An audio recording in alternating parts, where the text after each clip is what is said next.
I hope you all are fine. Now welcome to the third video lecture of Standard 7 chapter number 4 heat. Okay, we are continuing this topic transfer of heat. Transfer of heat में हमने थोड़ा बहुत देख लिया था जो wax का जो हमने प्रोसीजर किया था ब्रेक रख के जो वैक्स मेल्ट हो रहा था that is the conduction process और हमने पुअर कंडक्टर गुड कंडक्टर किसको बोलते हैं वो सारा एग्जांपल्स भी देख लिए थे। अब हम पढ़ेंगे एक्टिविटी 4.8 में क्या होता है। देखो मैंने लास्ट में क्वेश्चन किया था कि वाटर और एयर तो पुअर कंडक्टर ऑफ हीट है। Okay, water and air are poor conductor of heat, तो उसमें कौन सी प्रोसेस से हीट ट्रांसफर होता है, तो ये जानने के लिए हम एक एक्टिविटी करते हैं। देखो हम लोग पहले क्या लेंगे एक्टिविटी 4.4 में एक राउंड बॉटम फ्लास्क, इसको क्या नाम, इसका बॉटम, उसका जो बॉटम है वो राउंड है इसलिए इसका नाम है राउंड बॉटम फ्लास्क। क्या है? Round bottom flask. अब देखो राउंड बॉटम फ्लास्क के नीचे एक ट्राइपॉड स्टैंड लेना है। ट्राइपॉड स्टैंड इसलिए लेना है ताकि हम वो स्टैंड में ये फ्लास्क को रख सके और यहाँ पे एक कैंडल रखनी है। क्या रखनी है? कैंडल। ओके, यहाँ पे हम कैंडल रखेंगे। अब देखो हम लोग इसको 3/4 जितना वाटर से भर देंगे। किससे भरेंगे? वाटर से। और एक स्ट्रो लेंगे, स्ट्रो, और स्ट्रो में थोड़ा सा क्रिस्टल ऑफ पोटेशियम परमैंगनेट। क्या लेंगे? Crystal of potassium permanganate. Potassium permanganate, ये crystal of potassium permanganate purple colour का होता है जिसको हम स्ट्रो में थोड़ा सा भरेंगे और वो स्ट्रो को स्लोली अंदर डाल के यहाँ पे पोटेशियम परमैंगनेट को रख देंगे। ओके, जैसे हम क्या करेंगे, जो कैंडल हमने नीचे रखी है उसको हम गर्म करेंगे। जैसे हम गर्म करेंगे आप लोग देखोगे कि जो यहाँ का जो पानी है, जो हमने पोटेशियम परमैंगनेट क्यों डाला है, क्योंकि पानी पर्पल कलर का होगा, तो पर्पल कलर का होगा तो वहाँ पे कुछ भी चेंजेस होगा तो हम देख पाएंगे। तो इसी तरह ये राउंड बॉटम फ्लास्क में आप लोग देखोगे तो यहाँ पे पर्पल कलर का पोटेशियम परमैंगनेट हमने पानी में डाला है। जैसे हमने पोटेशियम परमैंगनेट यहाँ पे पानी में डाला है, हम हीट करेंगे तो यहाँ का जो पानी है वो इस तरह से ऊपर जाएगा। कैसे जाएगा? ऊपर। और यहाँ क्योंकि ये हॉट वाटर ऊपर जाएगा और कोल्ड वाटर साइड से ऐसे नीचे आएगा। देखो यहाँ से कोल्ड वाटर ऐसे आएगा, यहाँ से ऐसे आएगा और हॉट वाटर ऐसे जाएगा। आप लोग देखोगे तो ऐसे ऐसे आप लोगों को देखने को मिलेगा, ऐसे। ओके, और फिर जब ये कोल्ड वाटर यहाँ से ऐसे आके वापस आके गर्म होगा वो यहाँ से वापस ऊपर जाएगा। इसी तरह से पूरा कलर जो है वो धीरे धीरे पूरी तरह से पर्पल कलर का हो जाएगा। इट मीन्स के हीट जो है वो पूरी तरह से ट्रांसफर हो गई है। और जो प्रोसेस से यहाँ पे हीट ट्रांसफर होती है वो प्रोसेस को हम बोलेंगे कन्वेक्शन प्रोसेस। कौन सी प्रोसेस? जैसे सॉलिड में कंडक्शन प्रोसेस हो रहा था, इसी तरह लिक्विड में क्या होगा? Convection process. कौन सी process? Convection process. Okay, I hope आप लोगों को ये कन्वेक्शन प्रोसेस समझ में आ गया है।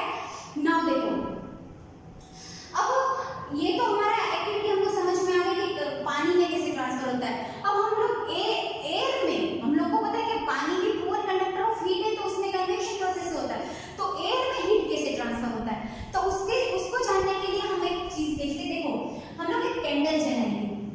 क्या करेंगे? कैंडल जलाएंगे। पहले अपना हाथ यहाँ पे रखेंगे, कैंडल जला के पहले अपना हाथ यहाँ पे रखेंगे तो हम लोग को महसूस होगा कि हमारे हाथ में कुछ गरम गरम फील होगा। क्या होगा? हॉटनेस फील होगा। फिर हम हाथ यहाँ पे रखेंगे ऐसे साइड में। ओके, देख रहे हो आप लोग, ऐसे साइड में रखेंगे तो हमको कोई भी हीटिंग फील नहीं होगा। क्यों? क्योंकि जो यहाँ पे जो हीट जो रिलीज हो रही है वो एयर के साथ ऊपर जाएगी, साइड में नहीं जाएगी, एयर के साथ ऊपर जाएगी। From hotter area to cooler area वो ऊपर जाती जाएगी। इसीलिए हम ऊपर हाथ रखेंगे तब हमको गर्म लगेगा, साइड में हाथ गर्म नहीं लगेगा। तो ये भी जो प्रोसेस से हीट ट्रांसफर हो रही है उसको भी हम बोलेंगे कन्वेक्शन प्रोसेस। क्या बोलेंगे? Convection process. तो वाटर और एयर में कौन सी चीज से हीट ट्रांसफर होती है? Convection process. ओके, तो ये आप लोगों का क्वेश्चन क्लियर हो गया कि चलो वाटर एंड एयर तो पुअर कंडक्टर था तो उसमें कौन सी प्रोसेस होगी हीट ट्रांसफर के लिए? उसमें कंडक्शन नहीं होगी, कौन सी होगी? Convection process. यहाँ पे हम लोग ने देखा वाटर में कैसे हीट ट्रांसफर होती है, फ्रॉम बॉटम टू अप, वापस अप टू बॉटम जाएगा, फिर वापस वो गर्म होकर ऊपर जाएगा। ओके, और इसमें जैसे ही हवा ऊपर जाएगी वैसे वैसे हमको गर्म फील होगा, ताकि वो हवा जो है वो हीट को धीरे धीरे ऊपर ट्रांसफर कर रही है। ओके, अब आप लोगों ने एक चीज नोट की होगी, जो समंदर एरिया में रहते हैं, मतलब जैसे हम कोस्टल एरिया में जो जिसका टाउन, जिसका विलेज समंदर के आसपास है, जैसे मांगरोल है, तो मांगरोल हम कोस्टल एरिया बोल सकते हैं क्योंकि हमारे आसपास समंदर है।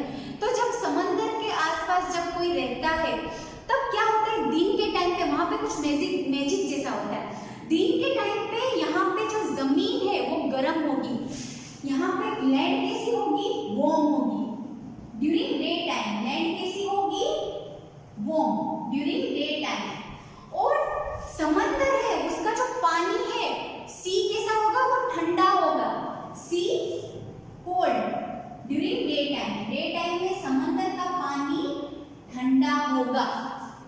अब क्या होगा, जब जमीन गर्म होगी और समंदर ठंडा होगा तो हमको गर्मी लगेगी, तो समंदर से ठंडी हवा हमारी तरफ आएगी। इसीलिए जो समंदर के आसपास रहते हैं वो अपनी विंडोज है वो समंदर की साइड रखते हैं। उनका जो फेस होता है, विंडो का फेस, वो समंदर के सामने होता है, ताकि वहां से उन लोगों को ठंडी हवा आती रहे।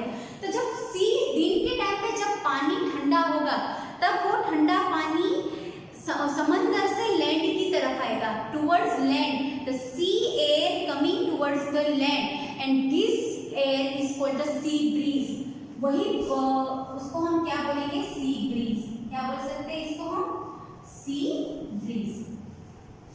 अगर समझ में क्या होता है, लैंड गर्म होगा और सी जो है वो ठंडा होगा।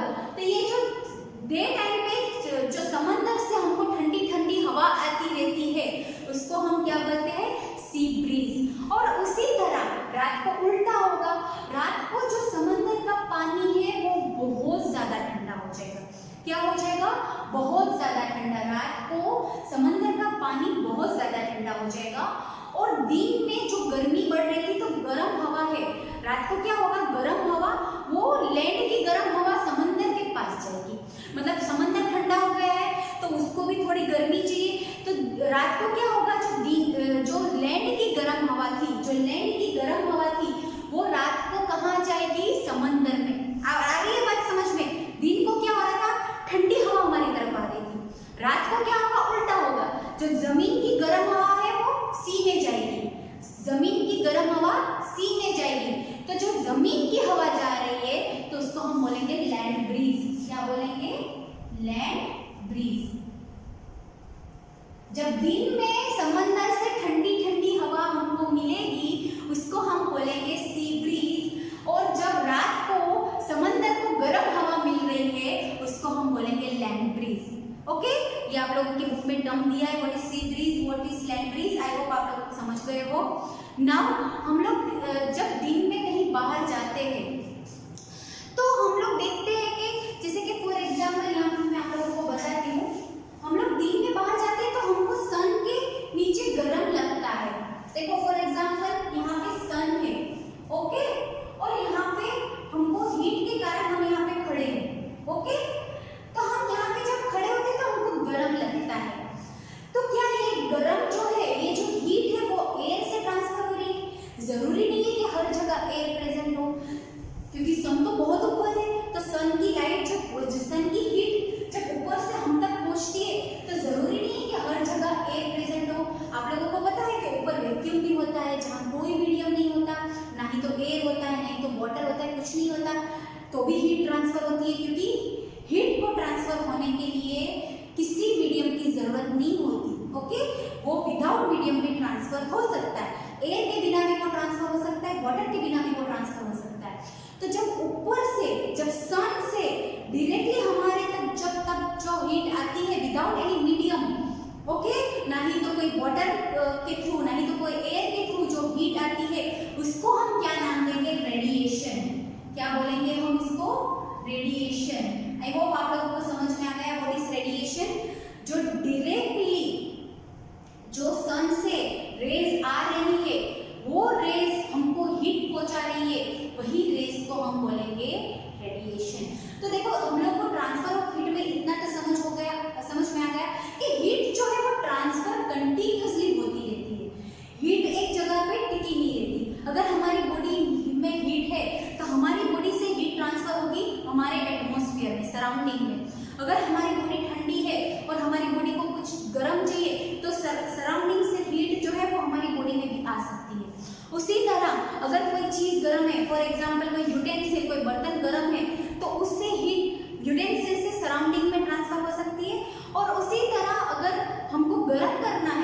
फिर सराउंडिंग से हीट वापस यूटेंसिल में भी आ सकती है।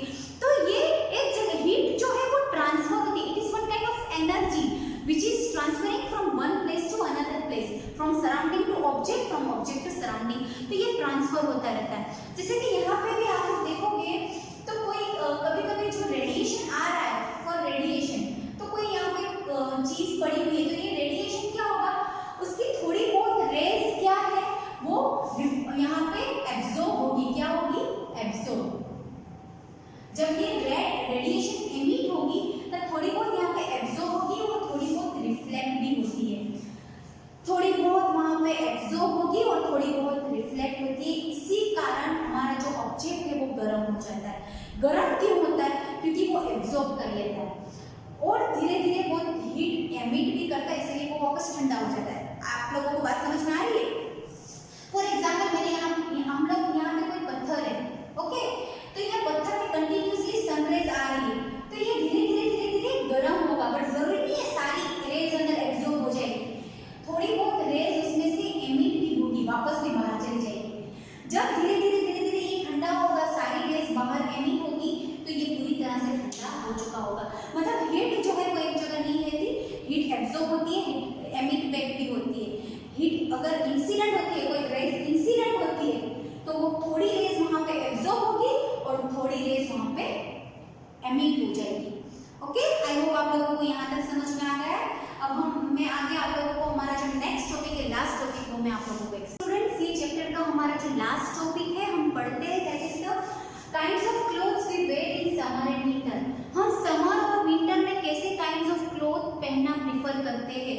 देखो आप लोगों को पता है हम ज्यादातर समर में ओके हम लोग लाइट कलर्ड मतलब कि कॉटन क्लोथ्स जो वाइट कलर के होम में मोस्टली लाइट कलर्ड क्लोथ्स हम प्रीफर करते हैं। और विंटर में हम लोग क्या करेंगे, विंटर में हम लोग कोई भी डार्क कलर पहन सकते हैं ओके, और या तो वार्म क्लॉथ हम पहनते हैं। तो इसके पीछे रीजन क्या है, क्यों हम लाइट कलर क्लॉथ्स प्रीफर करते हैं, इसके रिलेटेड हम एक एक्टिविटी करेंगे ताकि आप लोगों को ये पूरा समझ में आ जाए। देखो एक्टिविटी 4.10 में हमको क्या करना है, 2 टीन कैन लेने हैं। क्या लेना है? Tin can. ओके, अब देखो एक को आप लोग पेंट कर लो ब्लैक कलर से ओके, इसको ब्लैक कलर और इसको व्हाइट पेंट करो। क्या करो? व्हाइट पेंट करो। 2 टीन कैन लेना है, दोनों को एक को ब्लैक पेंट करना है, उसका जो सरफेस है वो ब्लैक कलर से पेंटिंग कर लो और दूसरों को व्हाइट कलर से पेंटिंग कर लो। उसके बाद दोनों में पानी फिलअप करो। क्या फिलअप करो? दोनों में वाटर, दोनों में वाटर फिल करो।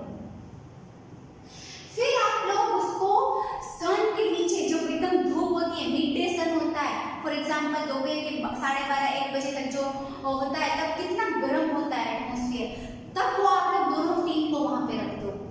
अब आप लोग क्या ऑब्जर्व करोगे, थोड़ी देर के बाद आप लोग अंदर सिर्फ टच करके देखना कि कौन सा वाटर ज्यादा हॉट है और कौन सा वाटर कम हॉट है। तो आप लोगों को पता चलेगा जब आप लोग देखोगे, आप लोग जब टेम्परेचर नोट डाउन करोगे तो जो ये ब्लैक कलर है उसका टेम्परेचर ज्यादा होगा as compare to white colour tin can. Reason क्या है इसके पीछे? Because black colour absorb more heat. मैंने बोला था जितना ज्यादा वो एब्जॉर्ब करेगा हीट को उतना ज्यादा वो गर्म होगा। White colour doesn't absorb the heat, it reflect back, मतलब जो वो थोड़ा बहुत एब्जॉर्ब करेगा बट वो तुरंत एमिट भी कर देगा। इसीलिए आप लोग कभी कभी देखते होंगे तो कोई पत्थर पड़ा है या तो कोई तो आप लोग देखोगे तो ब्लैक कलर का पत्थर एकदम गर्म होता है और व्हाइट कलर का ठंडा होता है। रीजन क्योंकि ये जो है वो ब्लैक कलर हीट को बहुत ज्यादा एब्जॉर्ब करता है ओके। इसी तरह हम लोग एक और एक्टिविटी में देखेंगे, एक्टिविटी 4.11 में सेम बर्तन ओके, ये black and white he same लेना है, बट हम लोग को क्या करना है, दोनों में गर्म पानी करना है जिसका टेम्परेचर 60 डिग्री सेल्सियस हो ओके। दोनों ये एक्टिविटी मैं समझा रही हूँ। 4.10 तो समझ में आ गया। 4.11 में क्या करना है, सेम टीन लेना है, एक ब्लैक टीन और एक व्हाइट टीन, दोनों में वाटर फिल करना है और वाटर का टेम्परेचर दोनों में 60 डिग्री सेल्सियस होना चाहिए ओके। फिर दोनों को रख देना है रूम में, सन के नीचे नहीं रखना है, कहाँ रखना है, रूम में। आप जब रूम में रखोगे तो धीरे धीरे क्या आप लोगों को दिखाई देगा, क्या रिजल्ट आप लोगों को मिलेगा, क्या ऑब्जर्वेशन मिलेगा, हम लोगों को धीरे धीरे पता चलेगा कि ये पानी है वो धीरे धीरे ठंडा हो गया और ये पानी ठंडा नहीं हो रहा है। इसका मतलब है इसमें एब्जॉर्प्शन ऑफ हीट ज्यादा है बट एमिशन नहीं है, वो एमिट नहीं कर रहा है, हीट को बाहर नहीं निकाल रहा। इसमें एब्जॉर्प्शन ऑफ हीट कम है, व्हाइट कलर एब्जॉर्ब कम करता है बट वो हीट को जल्दी बाहर भी निकाल देता है और वो ठंडा हो जाता है। ओके, इसीलिए हम व्हाइट कलर के कपड़े ज्यादातर प्रेफर करते हैं समर में as compare to black colour, क्योंकि समर में ऑलरेडी गर्म होता है, एटमॉस्फेयर बहुत ज्यादा गर्म होता है, तो हम लोगों को हमारी बॉडी को गर्मी से बचाने के लिए हम क्या पहनेंगे व्हाइट कलर, ताकि वो हमारी बॉडी में हीट एब्जॉर्ब, हमारे कपड़े हीट एब्जॉर्ब ना करें और हमको गर्मी ज्यादा ना लगे। व्हाइट पहनेंगे तो क्या करेगा, वो ठंडा रहेगा तो हमारी बॉडी को भी कंफर्टेबल फील होगा। ओके, तो इसीलिए हम समर में और विंटर में डिफरेंट टाइप्स के क्लॉथ्स प्रेफर करते हैं। नाउ अब हमारा चैप्टर का जो लास्ट टॉपिक है उसमें पूछा गया है कि why we wear warm clothes in winter, हम लोग गर्म कपड़े क्यों पहनते हैं। ओके, कोई बता सकता है रीजन हम गर्म कपड़े क्यों पहनते हैं विंटर में। देखो, वूल जो गर्म कपड़े होते हैं वो किससे बने हुए होते हैं, विंटर में जो हम कपड़े पहनते हैं विंटर में वो वूलन क्लॉथ्स पहनते हैं, राइट, वूलन क्लॉथ्स। तो ये वूलन क्लॉथ्स किससे बने हुए होते हैं, वूल से। किससे बने हुए होते हैं, वूल से। और ये जो वूल होता है, ओके, वूल होता है वो पुअर कंडक्टर ऑफ हीट है। क्या है, पुअर कंडक्टर, वो जल्दी हीट को ट्रांसफर नहीं करता। तो क्या होगा, हमारी बॉडी तो ऑलरेडी, ऐसा तो नहीं है कि ठंडी के कारण हमारी बॉडी ठंडी हो गई है, नहीं, हमारा बॉडी का टेम्परेचर तो 37 डिग्री होना चाहिए। ठंडी में ऐसा नहीं है कि हमारा बॉडी टेम्परेचर गिर जाएगा, हमारा बॉडी टेम्परेचर तो 37 ही है, बट हम लोग जब गर्म कपड़े पहन लेंगे तो हमारी बॉडी का हीट है वो बाहर नहीं निकलेगा। ओके, हमारी बॉडी का जो हॉटनेस है वो बाहर नहीं निकलेगा, वो गर्म ही रहेगा। इसीलिए हम हमारी बॉडी में से हीट को बाहर निकालने से बचाते हैं ताकि हमारी बॉडी को वार्म फील हो। इसीलिए हम क्या पहनते हैं, woollen clothes, because woollen clothes are poor conductor of heat. आ गई बात समझ में, क्यों हम वूलन क्लॉथ्स पहनते हैं, because woollen clothes are poor conductor of heat. चलो आप लोगों को एक क्वेश्चन पूछा जाए कि अगर बहुत ज्यादा ठंडी है, अगर विंटर सीजन है, तो आप लोग एक बड़ा थिक ब्लैंकेट ओढ़ के सोओगे या 2 थिन ब्लैंकेट, मतलब कभी कभी आप लोगों ने देखा होगा किसी को डबल ब्लैंकेट लेने की आदत होती है, या किसी मोटा ब्लैंकेट प्रीफर करोगे, क्या प्रीफर करोगे, क्या प्रीफर करना चाहिए। देखो, एक बात याद रखना, जब बहुत ज्यादा ठंडी हो तब एक बड़ा थिक ब्लैंकेट प्रीफर करो इंस्टेड ऑफ 2 की जगह एक बड़ा थिक ब्लैंकेट होगा तो ज्यादा वार्म फील होगा। बिकॉज कि अगर आप लोग 2 लेंगे, आप 2 ब्लैंकेट लेंगे तो 2 ब्लैंकेट के बीच में ऑलरेडी एयर प्रेजेंट होता है, वही एयर फिर हमारी बॉडी तक आ सकता है, वही कूल एयर हमारी बॉडी तक आ सकता है। इसीलिए instead of using 2 thin blanket we should use 1 thick blanket, एक मोटा थिक ब्लैंकेट यूज करो instead of using 2 thin blanket. Okay, I hope आप लोगों को पूरा चैप्टर समझ में आ गया। हीट में कुछ नहीं है, हम लोग ने ट्रांसफर ऑफ हीट देखा, कंडक्शन देखा, कन्वेक्शन देखा, रेडिएशन देखा, लास्ट में हम लोग ने ये भी देखा कौन से कपड़े हम पहनेंगे। बस इतना ही ये हीट चैप्टर में था। कोई भी क्वेरीज हो, कोई भी डाउट हो तो आप लोग मुझे पूछ सकते हो, और PDF मिले तो उसको भी सॉल्व करनी है। Thank you, have a nice day, stay home, stay safe.